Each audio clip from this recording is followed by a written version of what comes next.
I'm Christian Malesic, Executive Officer of the HBA of Berks County, Pennsylvania. And I'm not an attorney. I am an MBA. We're going to translate the lofty ivory tower language of the attorney into thingamajig, how you doing, and whatchamacallit, so that the average Joe and Jane contractor can apply it to their business today. Although this is based on Pennsylvania law, it will apply in most other states as well.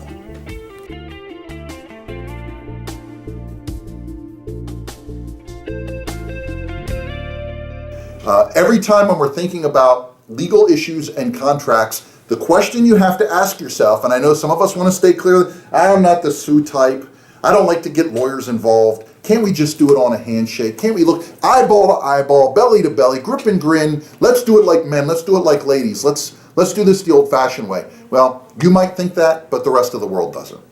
And so if that's the way you are, I believe that, I strongly adhere to that myself. And then, oh, by the way, let's just put what we all agreed on paper over here to make the lawyers happy. We have to. Not because I don't trust you, but because I don't trust whoever else. The building that we sit in right now is part of a complex of 16 units. And this particular complex of 16 units, 2.3 acres, has had at least four that we know of, 4 landlords in the last 6 years. So we literally have inherited the contracts of every one of our tenants. Literally has a different lease that was either made by different terms. I mean, everything we're going to talk about today, they're just all over the place. I had to make a very crazy flow chart to help me, or really an Excel spreadsheet, so that I could understand this person has this, and this one has that, and that, and there's no 2 tenants that are exactly the same. Now, obviously, we're rectifying that. In fact, one of the documents that I'm going to pass around today is our commercial lease for our tenants here. First of all, when you provide your contract, you're going to do a standard form contract.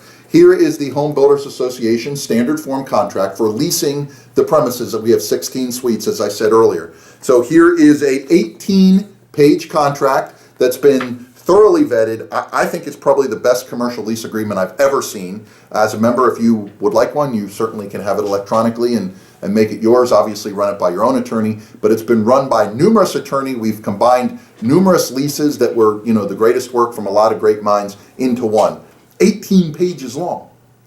Okay, well, that's what you're going to do in your business. You're going to take the time and work with the lawyers and back and forth and this and that, and you're going to come up with the perfect contract that meets your needs. You're going to save it electronically in your iPod or your smartphone or on your laptop or on your desktop. And then anytime you need it, you're going to fill in some information. And you're going to get it out to the homeowner or the vendor or the subcontractor or the trade contractor, whatever the case may be. What we recommend is make it so that all you have to do is fill out the first page and the last page. And everything else in the middle stays the same. Don't put the scope of work. What so many of us do as trade contractors is we try to cut and paste the scope of work here on page 3. Don't do that. You've already written up a quotation that you provided them, and or whatever you called it, a bid, a proposal, or whatever. Just have it with an empty line. This references quotation number 1234 dated June 15th of such and such a year. And that way you have all of the information that you need to tweak and change on page 1 and the last page with the signature information. If you have to go to additional pages, it should be page 2. In our case, we have a pretty comprehensive lease. We need it to go to a second page. So when I am filling out one of these leases, I only need to go to page 1, 2, and the last page, fill out the details there, and then hit print. I don't even need to look at all the stuff in the middle. We've looked at that ad nauseum 100 times. If I need to attach other supporting documentation, I put it in here as check blocks. If I'm going to have now this doesn't have this because this is not a contract for work. It's a contract for lease premises. But for you, there's going to be times when you may have a progress payment. You're going to have a certain payment that's due at this point and a certain payment that's due at this point. And so what we would always do is we would have check blocks, and it would say progress payment schedule. A progress payment does not apply to this agreement, with a little block, a little square. And the next one below it, a progress payment does apply to this and is attached at attachment.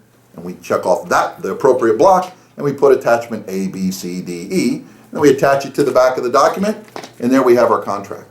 We attach that with the contract, and there we have our document. So it becomes very easy for you logistically to knock these things out because you're providing all of these proposals, you're taking calls. Some of those people want to schedule appointments, some are just asking questions. You go out on the appointments, some of them are home and some of them blew you off and they were no-shows at their own home. And then you're doing a quotation and some of them are saying, I want to do the work, and some of them aren't answering the phone or the email after. And then you're sending a contract and some of them are filling it out and some of them aren't. So by the time we get down to this step, you've been working with this customer, with this potential buyer over and over and over. We want to speed up the process, but we still want to protect our legal rights. So that's how we can do that.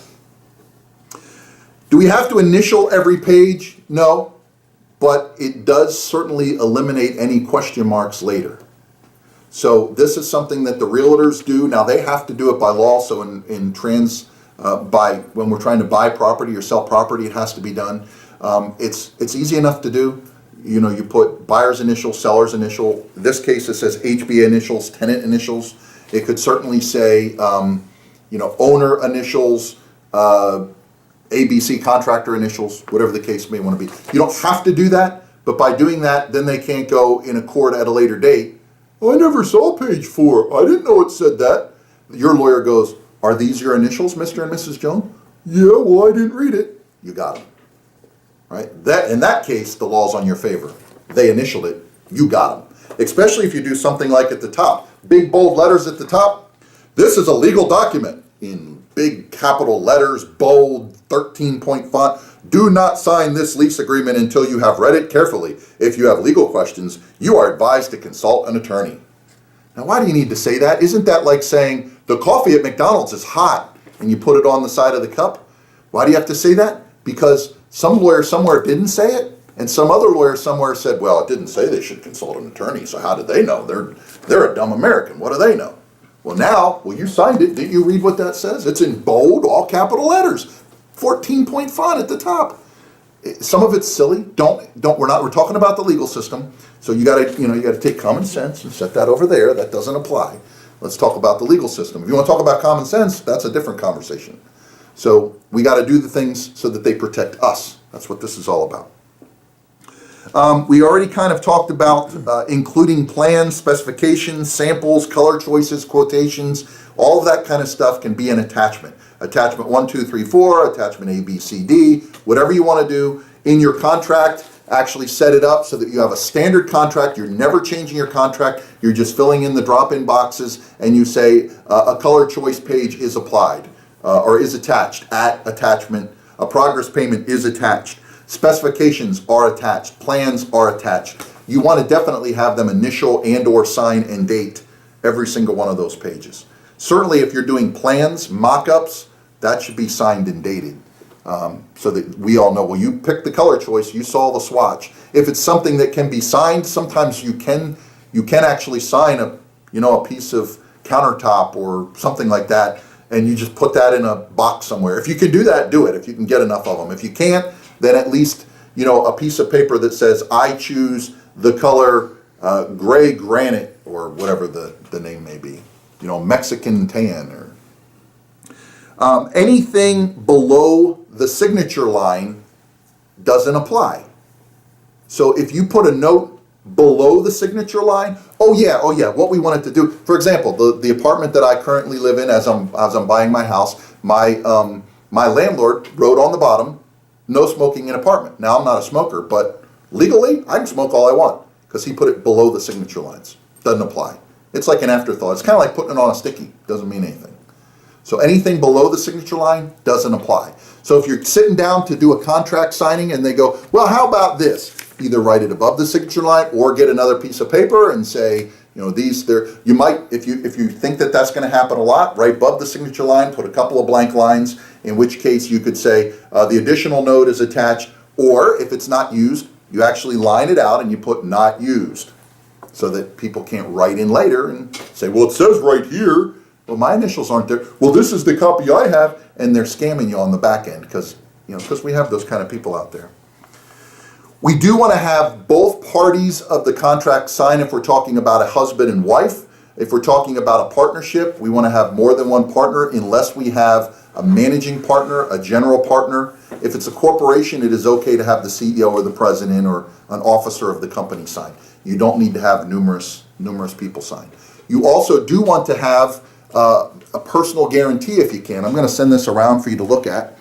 And if you can get them to agree to a personal guarantee, especially if they're a big company like Home Depot, the manager's not going to give a personal guarantee. But if they're like most of the people we deal with, they're 50 employees or less, they may, and that's just an arbitrary number, they may be willing to sign a personal guarantee. And so you just have your lawyer put language in the paragraph above in the contract, and you have them do a separate signature that they personally guarantee. Now, if they bring their LLC or corporation or sole proprietorship and they decide to take that bankrupt so that they can take the millions of dollars that they made on the project and decided not to pay you, you can go after them personally, and you can take that house, that boat, that motorcycle. My favorite one is that dog, that cat. People forget that horses, dogs, cats, rabbits, hamsters, they're not considered people, they're considered property. So you really want to get a person's attention? You sue for their dog. That's pretty cool. Yeah, well, I mean, this is the person not paying you the $30,000, $50,000 that you did their project, you delivered their material, you did everything you were supposed to do. Who's being cold here, them or you? You see what I'm saying? Right. I mean, you're playing defense. If you're going to play defense, if you're going to drop the gloves, if they drop the gloves on you first, is really what happened. Then you're going to drop the gloves and fight back, or you're going to, fight or flight, or you're going to eat it. You're going to say, "Oh well, cost of doing business." If you decide to fight, then fight to win. That's what my daddy taught me, at least. The next item: avoid trade custom terms. We have a lot of terms that are both local to Berks County. It's kind of some of the Pennsylvania Dutchism that has crept in over the years. But we also have trade craft terms that are things that we say. For example, after the mud is applied. Well, even in our world, mud means a whole lot of different things. Mud is the drywall compound, the joint compound that's applied to drywall to smoothen the joints. Mud is also the term that the concrete guys use when they're spackling. They call that mud. Obviously, the excavators talk about what everybody calls mud, dirt mixed with water. So we wouldn't want to use something like that. Obviously, we wouldn't want to refer to the electricians as the Sparkies or, whatever the case may be. We want to be professional, not because we can't use slang, but because the definition a county over or even the judge who happens to be hearing our case may not understand what that means or might interpret it different. And let's face it, the lawyer for the counterparty is going to always try and find something that fits their client. So if they can find a definition in any book anywhere throughout the history of time that term or trade term means something different than you meant, guess what? They're going to use it. What's interesting is that ambiguities are resolved by the courts against the drafter. So this is kind of like that old game, or if you have kids or you have kids now, you may play it. It's not so much a game as a way that you determine fairness. So we have a candy bar, and I have two preteen daughters, and we only have one candy bar. And I told them that they could split it. Well, how do we determine who gets how much candy bar? Well, the way we do it is we say, one of you break the candy bar in half, and the other one gets to pick which half they want. Now, am I going to break it, if I'm one of the candy bar people, or the daughters in this case, they're going to break it as perfectly even as they can, right? Because if they do 60-40, they might only get the 40. Well, that's the way the law sees contracts. So ambiguity, right, a word that means if we're not sure. If I can read it one way, and you can read it another, and he can read it another, and she can read it another, it's not clear, right? The drafter did not make their intentions clear. How does the judge look at that? The judge always resolves it against the person who did not draft it. So the other party, one of you is always going to draft up the contract, right? You're going to type it up. And then the other's going to look at it, maybe tweak this and tweak that, and then you're both going to sign. So whoever was not the drafter, that's the person that wins those battles. Now, that being said, I think pretty much every attorney would recommend you always write the contract if you possibly can.